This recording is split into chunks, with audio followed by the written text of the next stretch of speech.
You secure the table. You cover the cost. You project total competence.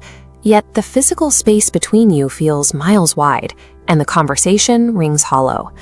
In an age gap relationship, an inherent power imbalance sits right there at the table with you. Society pushes a specific narrative about these dynamics. Financial stability, career achievements, and lifestyle access should guarantee attraction. The expectation is that if you supply the security, the relationship thrives. The math rarely checks out in practice. Men with immense resources regularly hit a wall of relationship burnout. They supply every tangible asset imaginable, yet the connection collapses under daily friction. That friction stems from the junior and senior partner trap. Structural advantages in wealth and experience naturally tilt the dynamic toward a paternalistic setup.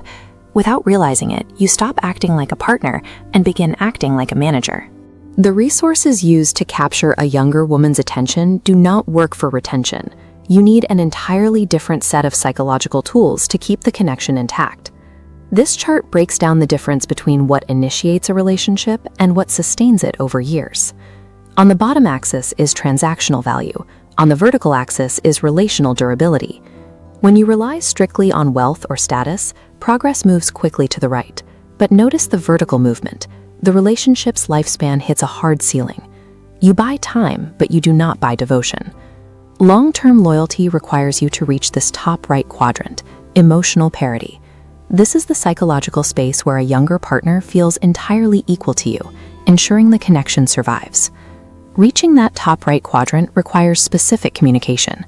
We are going to walk through the conversational frameworks that shift the relationship out of a transactional baseline and establish parity. Relying solely on structural advantages leaves both people exposed. It masks underlying insecurities and guarantees power struggles down the line. Younger women in age gap dynamics carry a quiet anxiety. They constantly evaluate whether they are valued as a unique individual or if they are simply playing the role of a temporary youthful phase in your life.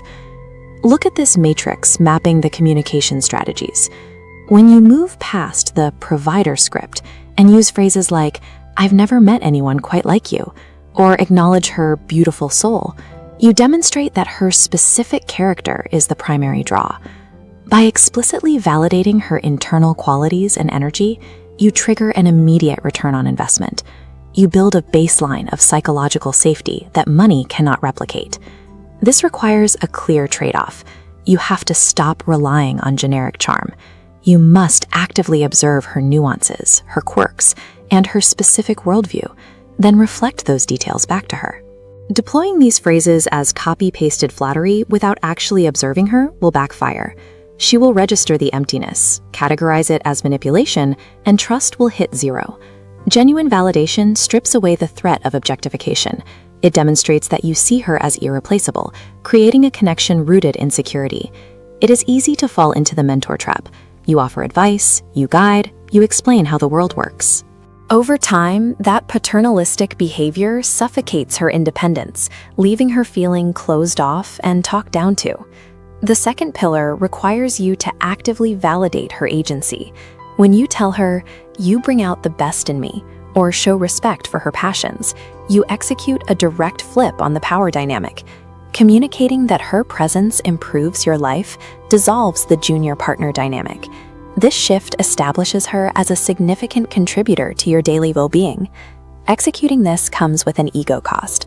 You have to intentionally step down from the pedestal of the all-knowing expert.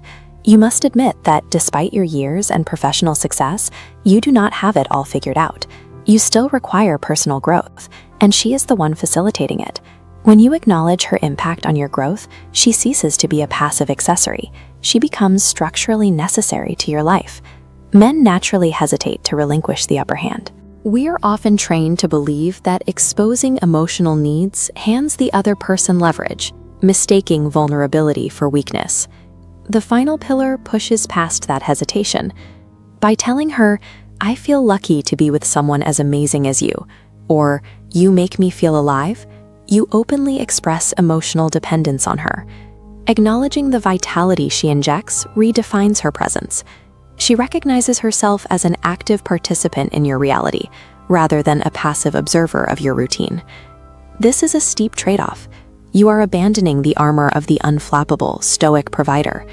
You are admitting that your well-being is tied to her presence. If you have spent decades equating emotional distance with masculine strength, this exposure will feel uncomfortable. It is also necessary. Dropping the stoic act is the non-negotiable entry fee. It is the price you pay to secure deep, unshakable emotional loyalty. Before you deploy these phrases, you need to evaluate your true motives. These frameworks require heavy psychological lifting. Look at this diagnostic scorecard: yield mentor status, value character over appearance, partner, not an accessory. Checking all three makes you a genuine optimizer seeking equitable partnership. If your goals are casual or status-driven, avoid these killers entirely. Stick to the baseline. Feigning emotional parity to lock down a casual partner is manipulative. It creates emotional whiplash and guarantees a destructive exit when the reality misaligns with the rhetoric. These phrases aren't pickup lines. They're verbal tools for balancing the influence in your relationship, ensuring the younger partner holds a legitimate share of the emotional weight. Extracting long-term success from an age gap demands a shift in resource allocation. You must prioritize emotional bandwidth exactly as you prioritize financial bandwidth. The initial instinct is to prove superiority through accumulated experience and assets. The required reality is proving how indispensable she is to you. A successful dynamic removes the hierarchy. You step out of the mentorship role, walking next to each other at the exact same pace. Relational durability is never secured by maintaining a structural advantage. It is won through the daily, intentional